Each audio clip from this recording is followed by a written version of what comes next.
السلام علیکم ورحمۃ اللہ وبرکاتہ۔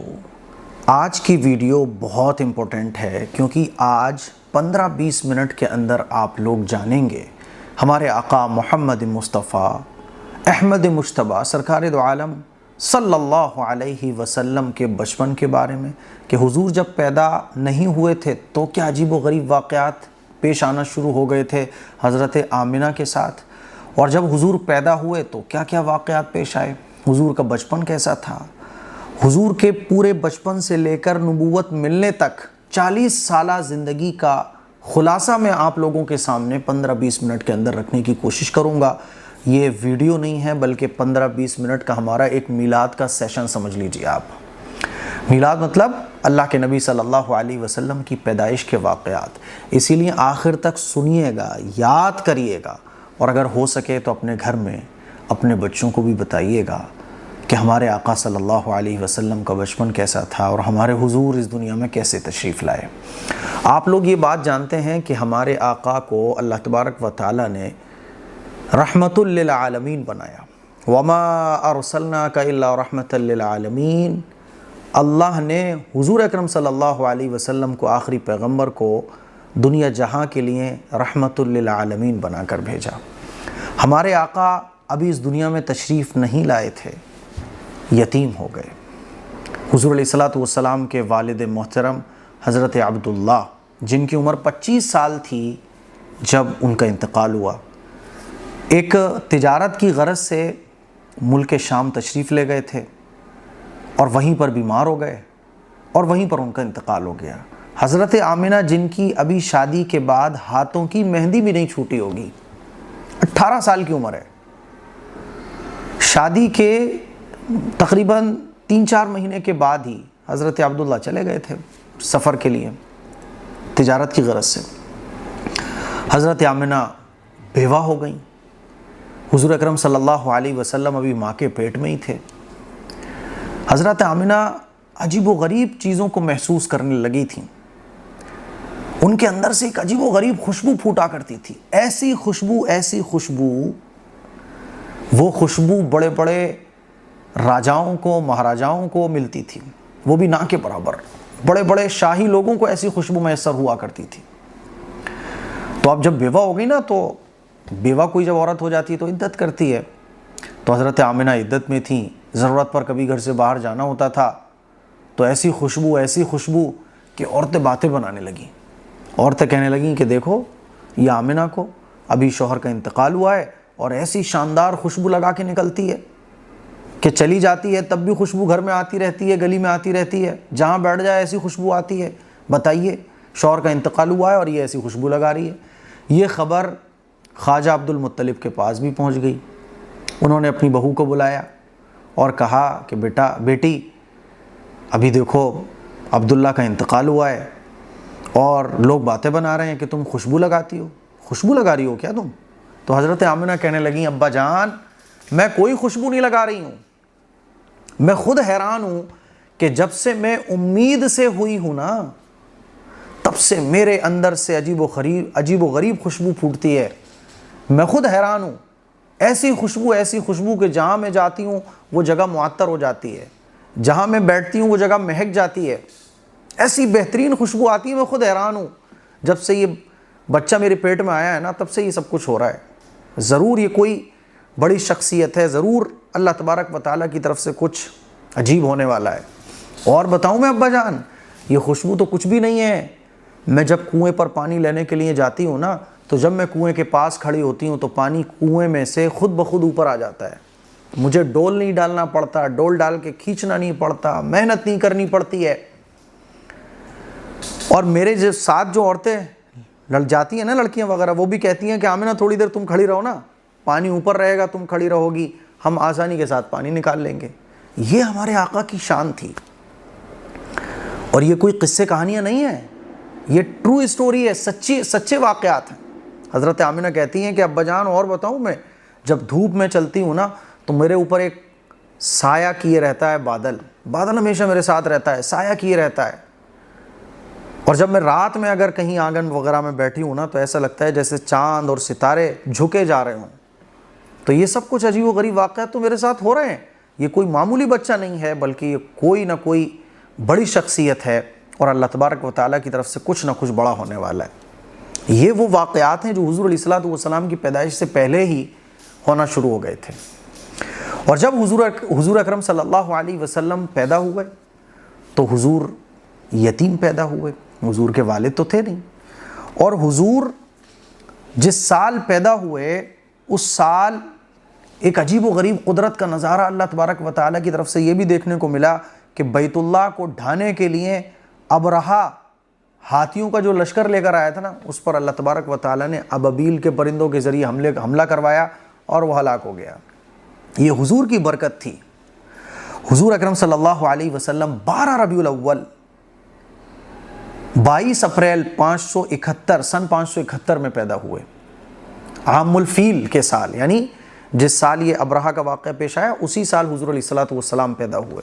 اور حضور اکرم صلی اللہ علیہ وسلم جب پیدا ہوئے نا تو اور بچوں کی طرح پیدا نہیں ہوئے، بلکہ ایسے پیدا ہوئے کوئی درد نہیں ہوا حضرت آمنہ کو، کوئی تکلیف محسوس نہیں ہوئی، کوئی پریشانی نہیں محسوس ہوئی۔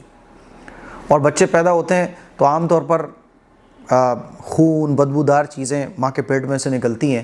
حضور اکرم صلی اللہ علیہ وسلم جب پیدا ہوئے نا تو خوشبو پھوٹی، کوئی نجاست کوئی گندگی نہیں نکلی، اور حضور اکرم صلی اللہ علیہ وسلم ایسے صاف پاک ایک دم چمکتا ہوا چہرہ، جس نے دیکھا تو وہ بس دیکھتے ہی رہ گیا۔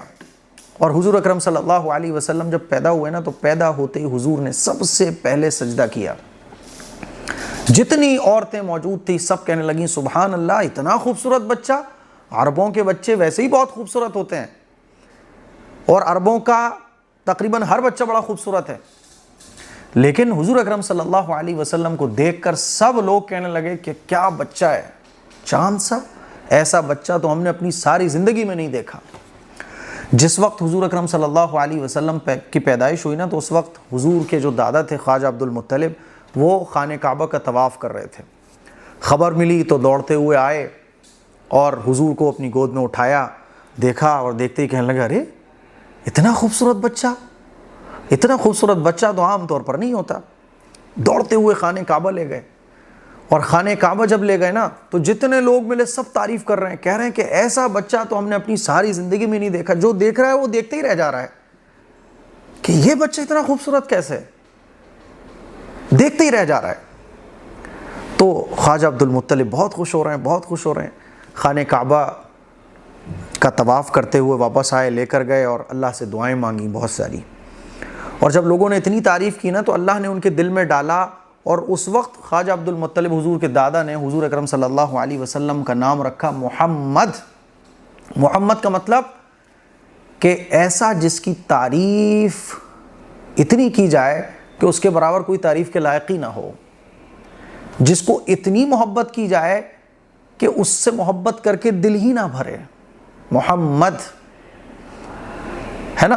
اور حضور اکرم صلی اللہ علیہ وسلم کا ایک دوسرا نام رکھا گیا احمد، حضور کی والدہ نے رکھا احمد۔ تو پتہ ہی چلا کہ ہم اپنے بچوں کے 2 نام بھی رکھ سکتے ہیں۔ اور جب حضور اکرم صلی اللہ علیہ وسلم کی پیدائش ہوئی نا تو لوگ دیکھنے آتے تھے، اور حضور کی جب پیدائش ہوئی تو ایک سرخ ستارہ بھی چمکا۔ یہودیوں کو معلوم تھا کہ جب آخری پیغمبر آئیں گے تو سرخ ستارہ چمکے گا۔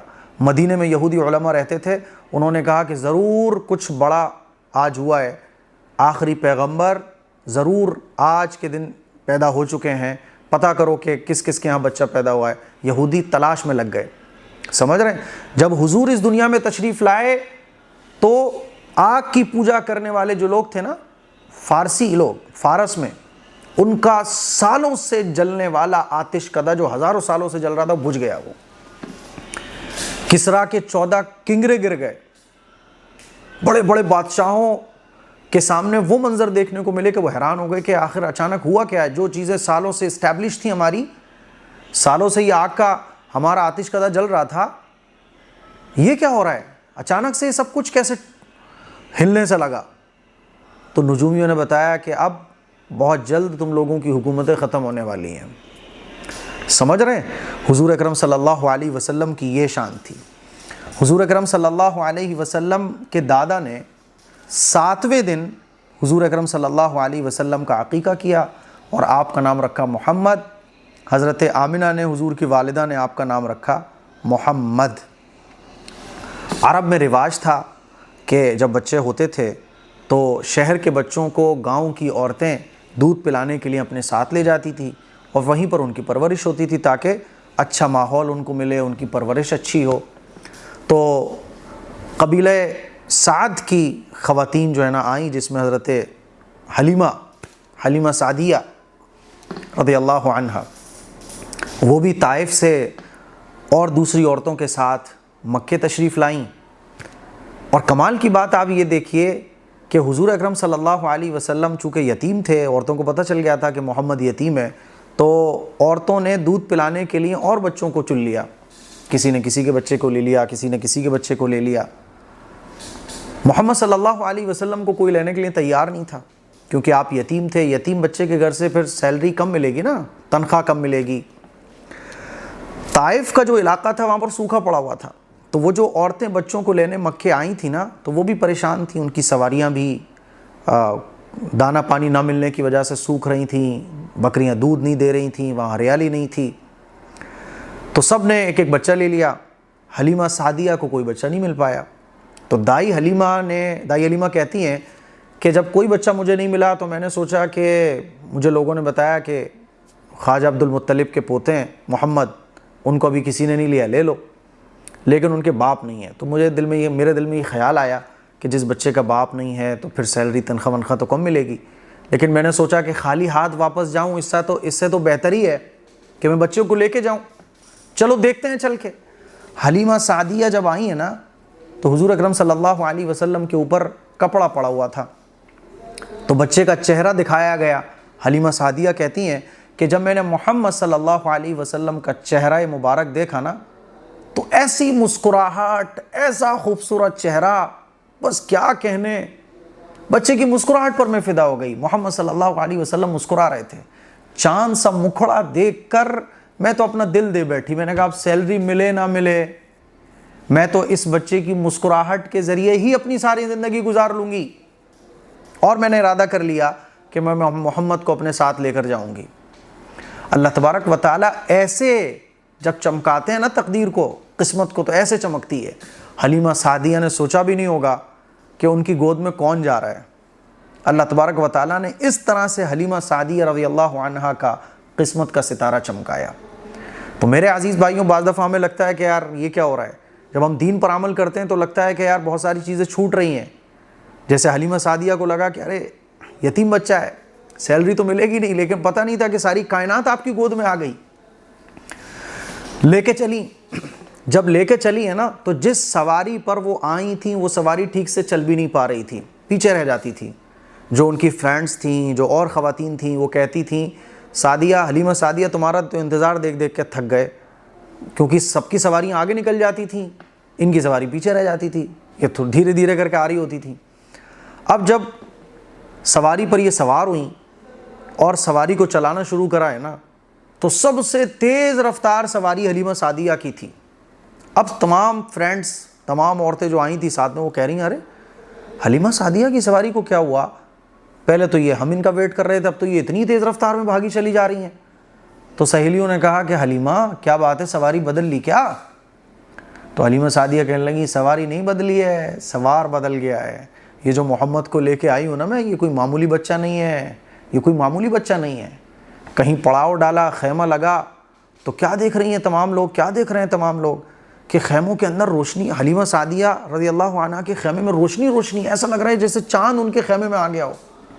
تو عورتیں پوچھ رہی ہیں حلیمہ کیا بات ہے، اتنا نورانی تمہارا خیمہ کیسے ہو رہا ہے؟ تو حلیمہ سعدیہ نے فرمایا کہ تمہیں معلوم نہیں ہے، بچہ ہے، یہ اس بچے کے اندر سے نور ہے جو نکل رہا ہے، یہ اس بچے کے اندر سے نور ہے جو نکل رہا ہے۔ اور جب حلیمہ سعدیہ رضی اللہ عنہا اپنے علاقے میں پہنچی ہیں تو وہاں سوکھا پڑا ہوا تھا۔ جب وہ اپنے علاقے میں محمد صلی اللہ علیہ وسلم کو لے کر پہنچی ہیں نا تو وہاں کا سوکھا ختم ہو گیا، چاروں طرف ہریالی ہی ہریالی۔ حلیمہ سعدیہ رضی اللہ عنہا کے جو جانور تھے نا، بکریاں، بھیڑ ہے نا وغیرہ وغیرہ، یہ دودھ کم دے رہے تھے سوکھے کی وجہ سے، ان کے تمام تھن بھر گئے۔ حلیمہ سعدیہ جن کے چھاتی میں دودھ نہیں تھا ٹھیک سے، جو اپنے بچوں کو ٹھیک سے نہیں پلا پا رہی تھیں، حضور اکرم صلی اللہ علیہ وسلم کی برکت سے جانوروں کے بھی دودھ بھر گیا اور حلیمہ سعدیہ کی چھاتیوں میں بھی دودھ آ گیا۔ اور کمال کی بات یہ ہے کہ حلیمہ سعدیہ کے جو جانور تھے نا، سال میں ایک آدھ بچے دیتے تھے نارمل سبھی کے جانور، حلیمہ سعدیہ رضی اللہ عنہا کے جانور جو ہے نا ایک سال میں 4 5 بچے دینے لگے، اور ان کے جانوروں کی تعداد اتنی بڑھ گئی کہ لوگ کہنے لگے بھائی یہ کیا ہو رہا ہے؟ جس کھیت اور جس ایریے میں حلیمہ سعدیہ کے جانور چرتے ہیں وہیں سے جانور چرواؤ۔ تو حلیمہ سعدیہ بتاتی تھیں کہ یہ کھیت اور یہ جگہ کا کوئی وہ نہیں ہے، یہ اس بچے کی برکت ہے جس کو میں پہلے دن سے دیکھ رہی ہوں۔ حضرت حلیمہ سعدیہ کہتی ہیں کہ حضور اکرم صلی اللہ علیہ وسلم جب بچپن میں تھے نا تو روتے نہیں تھے اور بچوں کی طرح۔ حضور ٹوائلٹ پیشاب وغیرہ کپڑوں میں نہیں فرماتے تھے، بلکہ ایک وقت طے تھا اس میں آواز لگا دیا کرتے تھے بچوں کی طرح، یعنی ایک اشارہ دیتے تھے کہ مجھے ٹوائلٹ واش روم وغیرہ جانا ہے۔ حضور اکرم صلی اللہ علیہ وسلم کی شرمگاہ کبھی نہیں کھلی، کبھی کھل جاتی تھی تو غیب سے اللہ تبارک و تعالیٰ کی طرف سے غیب سے کپڑا ڈھک دیا جاتا تھا۔ اور حضور اکرم صلی اللہ علیہ وسلم جب بچپن میں جھولے میں جھول رہے ہوتے تھے نا تو چاند کو ایسا لگتا تھا جیسے چاند کے ساتھ کھل رہے ہوں۔ جھولے میں جب ایسے کرتے تھے تو چاند ادھر ہو جاتا تھا، اور ایسے کرتے تھے تو چاند ادھر ہو جاتا تھا۔ حلیمہ سعدیہ کہتی ہیں کہ میری بیٹی شیمہ جن کا نام تھا ایک بار ضد کرنے لگی کہ میں اپنے بھائی محمد کو لے کے جاؤں گی۔ تو میں نے کہا چھوٹا بھائی ہے کیسے لے کے جاؤ گی؟ تو شیمہ کہنے لگی امی جان آپ کو پتہ نہیں ہے کہ جب میں اپنے بھائی کو محمد کو لے کے جاتی ہوں نا تو لوگ بڑا اچھا لگتا ہے، لوگ تعریفیں کرتے ہیں، لوگ دیکھتے کہتے ہیں ارے ایسا بچہ اتنا خوبصورت اتنا پیارا۔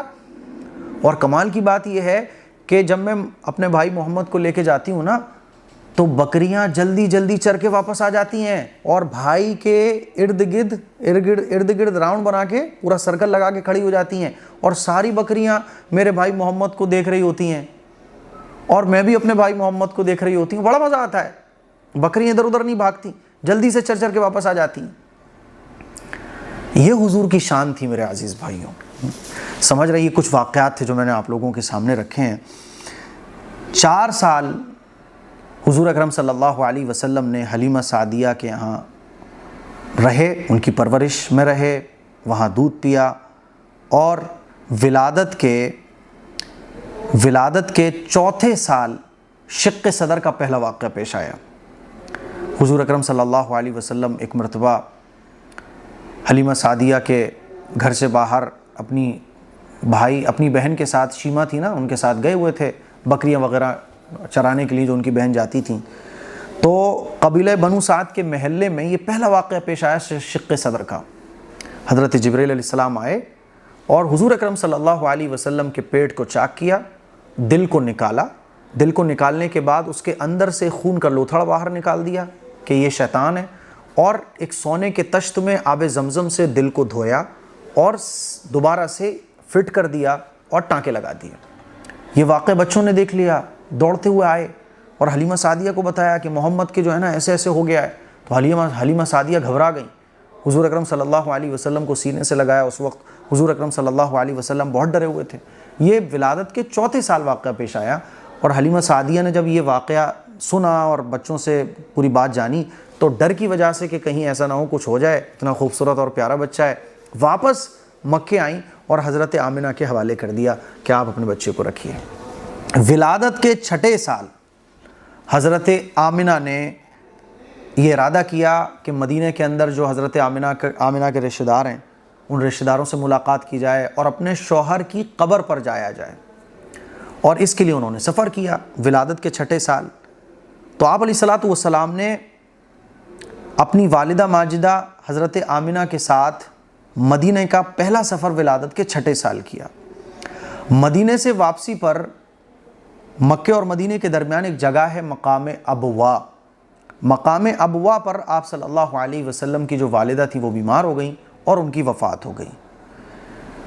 جب ان کی وفات ہوئی نا تو اس وقت ام ایمن جو حضور علیہ الصلوۃ والسلام کی وراثت میں ملی ہوئی باندی تھیں، ام ایمن حضور کے جو والد تھے نا حضرت عبداللہ، ان کی کنیز تھیں، ان کی باندی تھیں، جو وراثت میں ان کے انتقال کے بعد حضور کو مل گئی تھیں۔ حضور اکرم صلی اللہ علیہ وسلم کی انہوں نے اتنی خدمت کی ہے کہ حضور فرماتے تھے کہ میری ماں کے بعد اگر کوئی ماں ہے تو ام ایمن ہے۔ میرے والد کی باندھی۔ تو جب حضور کی والدہ کا انتقال ہو گیا تو ام ایمن پھر حضور کو لے کے جو ہے نا خواجہ عبد المطلب کے پاس آئیں۔ خواجہ عبد المطلب اپنے پوتے کی محبت میں بار بار راستے کو دیکھتے تھے، بار بار راستے کو دیکھتے تھے کہ اب آ رہی ہوں گی آمنہ، اب آ رہے ہوں گے محمد۔ دل بے چین ہوتا رہتا تھا۔ ایک مرتبہ جب انتظار دیکھ رہے تھے تو حضور علیہ الصلوۃ والسلام آتے ہوئے نظر آئے اپنی باندی کے ساتھ، کنیز کے ساتھ۔ تو خواجہ عبد المطلب کو بتایا گیا کہ حضرت آمنہ کا جو ہے نا وہ انتقال ہو گیا اور مقام ابوا پر ان کا انتقال ہوا۔ تو بہت انہیں غم ہوا، افسوس ہوا۔ میں حضرت آمنہ حضور علیہ الصلوۃ والسلام کی جو والدہ ہیں ان کی مزار پر میں گیا ہوں، لیکن مقام ابوا پر جو ایکچوئل مزار ہے وہاں نہیں جا پایا۔ جب میں عمرے پر گیا تھا تو مفتی آصف صاحب بھی میرے ساتھ تھے اور دیگر علماء بھی میرے ساتھ تھے، تو ہمارے پیچھے پولیس لگ گئی تھی۔ پولیس اس لیے پیچھے لگ گئی تھی کہ پولیس والے جو ہے نا جو اننون جو پلیسز ہیں وہاں لوگوں کو جانے سے وہ روکتی ہیں، جیسے حضور کی والدہ کا جو مقام ہے وہاں جانے سے پولیس روکے گی۔ ان کا کہنا یہ ہوتا ہے کہ بھئی ان جگہوں پر لوگ آنے جانا شروع ہو جائیں گے تو بدعت اور خرافات شروع ہو جائے گی۔ تو بہرحال ہم وہاں نہیں جا پائے تھے، وہ ہمارا پیچھا کر رہا تھا، اور پیچھا کرتے کرتے پھر یہ لوگ کیا کرتے ہیں، چالان والان وغیرہ کاٹ دیں گے اور دنیا بھر کی باتیں کریں گے۔ تو ہم نے جب یہ فیل کر لیا کہ یہ پولیس والا ہمارے پیچھے پڑا ہوا ہے تو ہم پھر وہاں سے واپس آ گئے۔ تو ایکچوئل ہم مزار پر نہیں جا پائے تھے۔ تو جناب والا والدہ ماجدہ، حضرت حضور کی والدہ کے انتقال کے بعد آپ کے دادا عبد المطلب نے آپ کی پرورش کی، اور خواجہ عبد المطلب جو ہے نا حضور سے بہت پیار کرتے تھے، بہت پیار کرتے تھے، اپنی آنکھوں کے سامنے رکھتے تھے، اپنے اور بچوں کو بلا کے کہتے تھے کہ دیکھو محمد کا اکرام کرو، محمد کو عزت دو، اس سے خوب محبت کرو۔ ولادت کے 8ویں سال خواجہ عبد المطلب کی وفات ہو گئی، بیمار ہو گئے، آنکھوں کی روشنی چلی گئی تھی۔ تو بلا کے اپنے بیٹے ابو طالب کو کہا کہ دیکھو میرے بعد محمد کا خیال رکھنا۔ دادا کی وفات کے بعد اپنے چچا ابو طالب کی کفالت میں آئے اور خواجہ ابو طالب نے حضور اکرم صلی اللہ علیہ وسلم کی ذمہ داری اٹھائی۔ تو ولادت سے پہلے ہی والد کا انتقال ہو گیا، ولادت کے 4تھے سال ماں کا انتقال ہو گیا، ولادت کے 6ٹھے سال دادا کا انتقال ہو گیا۔ اب ولادت کے حضور کے دادا کے انتقال کے بعد حضور کے چچا نے حضور کی ذمہ داری اٹھائی، اور ولادت کے 12ویں سال حضور اکرم صلی اللہ علیہ وسلم نے اپنے چچا ابو طالب کے ساتھ ملک شام کا پہلا سفر فرمایا تجارت کی غرض سے۔ اس وقت حضور علیہ الصلوۃ والسلام کی جو عمر تھی وہ 12 سال تھی، اور سفر میں ایک بڑا عجیب و غریب واقعہ پیش آیا۔ ایک راہب تھا، عیسائیوں کا ایک عالم تھا، بحیرہ راہب، اس کا اصل میں نام تھا جرجیس، لیکن مشہور تھا بحیرہ راہب کے نام سے۔ اس نے جب خواجہ ابو طالب اپنے گروپ کے ساتھ ملک شام سفر کیا ملک شام کا تجارت کی غرض سے، تو یہ جو جرجیس تھا نا، بحیرہ راہب جو تھا، یہ اپنے عبادت کی جگہ میں بیٹھ کے عبادت میں مشغول رہتا تھا۔ بڑا عالم تھا یہ، بت پرست نہیں تھا، مشرک نہیں تھا، اس کو بہت نالج تھی۔ تو یہ اپنے کمرے میں بیٹھ کے عبادت کرتا رہتا تھا، باہر نہیں نکلتا تھا یہ، لیکن اس کو علم بہت تھا، اس کو معلوم تھا کہ آخری پیغمبر آنے والے ہیں، اور اس کو یہ بھی پتہ چل گیا تھا کہ آخری پیغمبر کی پیدائش ہو گئی ہے۔ جب یہ قافلہ آیا تو محمد صلی اللہ علیہ وسلم 12 سال کے تھے، یہ بھی اپنے چچا کے ساتھ اور دوسرے لوگوں کے ساتھ۔ وہ ایک مشہور منڈی تھی جہاں پر تجارت کا کام وغیرہ ہوا کرتا تھا، تو یہ پورا گروپ آ رہا تھا۔ اس وقت اندر بیٹھا ہوا بحیرہ راہب جو تھا نا، اس کو ایک احساس ہوا کہ ضرور کوئی عجیب اور کوئی بڑی شخصیت آ رہی ہے، تو یہ اپنے کمرے سے باہر نکل کے دیکھنے لگا۔ تو اس نے جب دیکھا تو کیا دیکھ رہا ہے کہ یہ جو گروپ آ رہا ہے مکے سے، ملک شام آ رہا ہے، تو یہ اس گروپ کے اوپر کوئی بادل ہے جس نے ایک بچے کے اوپر سایہ کیا ہوا ہے، جس کی عمر 12 سال تھی، یعنی وہ محمد صلی اللہ علیہ وسلم تھے۔ تو دیکھنے لگا، غور سے دیکھنے لگا، چیزوں کو آبزرو کرنے لگا۔ آبزرو جب کرنے لگا تو یہ گروپ جب آیا اور اس گروپ نے ایک جگہ پڑاؤ ڈالا، تو یہ بحیرہ راہب جو عیسائی پادری تھا، یہ خود اس گروپ کے پاس گیا اور کہنے لگا یہ گروپ کہاں سے آیا؟ تو خواجہ ابو طالب نے بتایا کہ یہ گروپ مکے سے آیا، تو تمہارے بیچ میں کوئی ایک بڑی عجیب شخصیت ہے اور میں پہچان رہا ہوں، میں دیکھ رہا ہوں. اور اس نے جانچ کرنا شروع کری, لوگوں کو پہچاننا شروع کیا. تو جب یہ محمد صلی اللہ علیہ وسلم کے پاس آیا نا تو اس نے حضور کو دیکھا ہی ہو. حضور کی عمر 12 سال ہے. دیکھ کر کہنے لگا ارے کہ یہی تو ہیں جو تمام پیغمبروں کے سردار ہیں, یہی تو ہیں جو آخری پیغمبر بنا کر بھیجے گئے ہیں, یہی تو ہیں رحمت للعالمین, یہی تو ہیں جو اب آخری کتاب ان کے اوپر نازل ہوگی.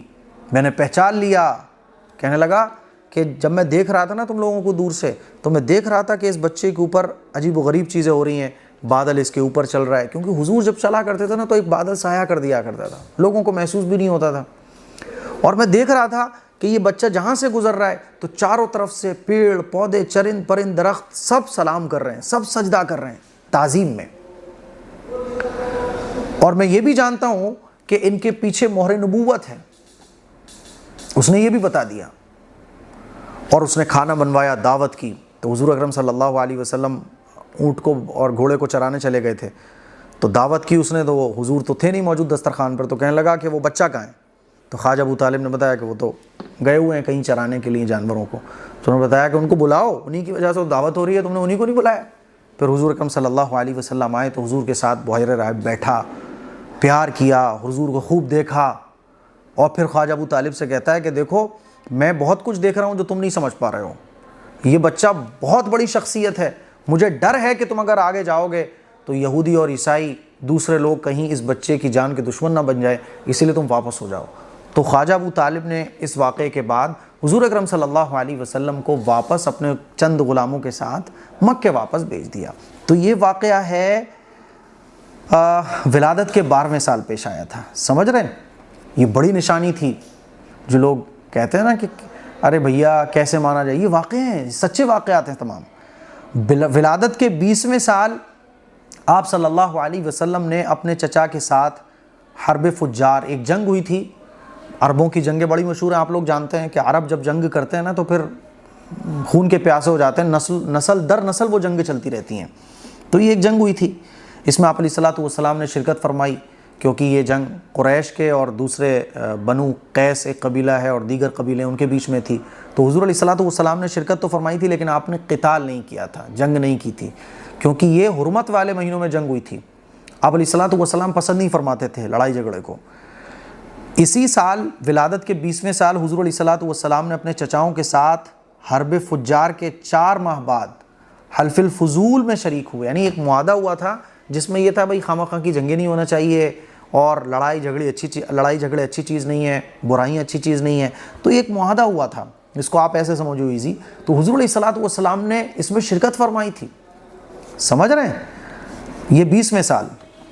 ولادت کے 25ویں سال یعنی حضور علیہ الصلوۃ والسلام جب 25 سال کے ہوئے تو ام المؤمنین حضرت خدیجہ رضی اللہ تعالی عنہا کا مال لے کر آپ صلی اللہ علیہ وسلم نے شام کا سفر فرمایا, تجارت کی غرض سے, بزنس کی غرض سے. یہ آپ کا دوسرا سفر تھا ملک شام کا. اور ولادت کے 25ویں سال ہی یعنی حضور کی جب عمر 25 سال تھی تو آپ صلی اللہ علیہ وسلم نے حضرت خدیجہ رضی اللہ تعالی عنہا سے نکاح فرمایا. اس وقت حضرت خدیجہ رضی اللہ تعالی عنہا کی جو عمر تھی وہ 40 سال تھی, اور 2 شوہروں سے وہ آلریڈی چھوٹ چکی تھیں, بچوں کی ماں تھی کئی.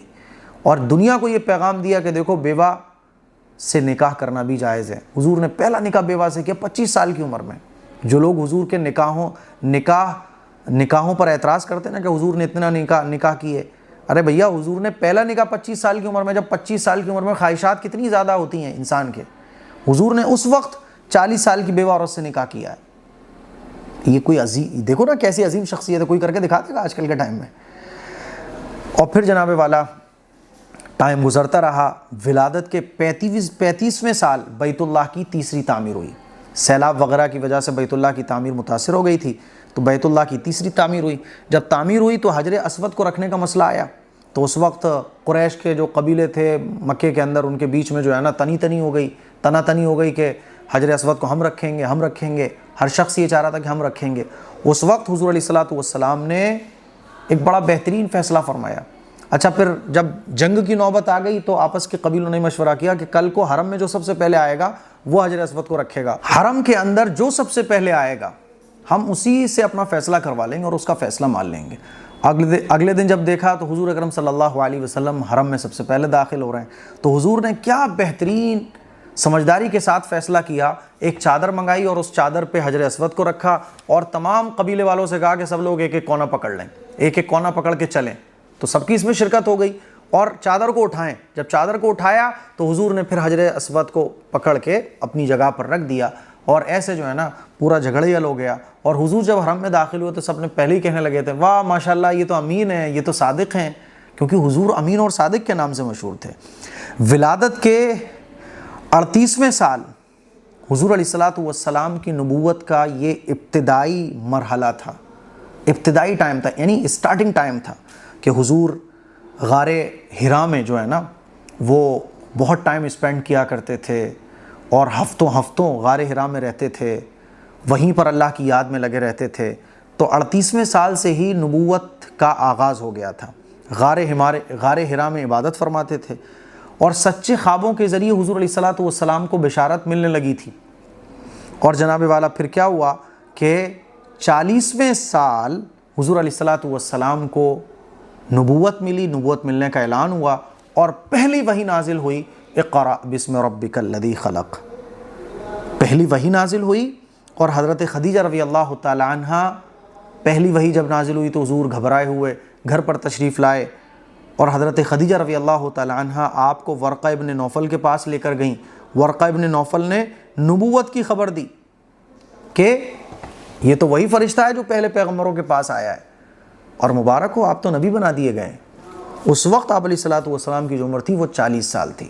تو میں نے یہ خلاصے کے طور پر 20 منٹ کا میں ٹائم لے کر چلا تھا لیکن 30 منٹ ہو گئے، لیکن یہ حضور کی پیدائش سے لے کر نبوت کا اعلان ہونے تک، نبوت ملنے تک کا ایک خلاصہ تھا حضور کی زندگی کا جو میں نے آپ لوگوں کے سامنے رکھا ہے۔ اگر آپ کامنٹ کریں گے تو انشاءاللہ میں نبوت ملنے کے بعد سے لے کر اس دنیا سے وصال کرنے تک، اس دنیا سے پردہ فرما جانے تک کی اور بھی پوری انشاءاللہ خلاصے کے طور پر ویڈیو آپ لوگوں کو بتاؤں گا۔ 40 سال سے لے کر 63 سالہ زندگی تک کیا کچھ نہیں ہوا۔ کامنٹ کر کے بتائیے گا کہ آپ کو یہ خلاصہ کیسا لگا، کامنٹ کر کے ضرور بتائیے گا۔ اور یہ جو میلاد کا سلسلہ ہے ہمارا یہیں پر فنش ہوتا ہے، لیکن ابھی آپ کے لیے فنش نہیں ہوا۔ یہاں تک اگر آپ نے ویڈیو دیکھ لی ہے تو 100 مرتبہ درود شریف ضرور پڑھیے گا۔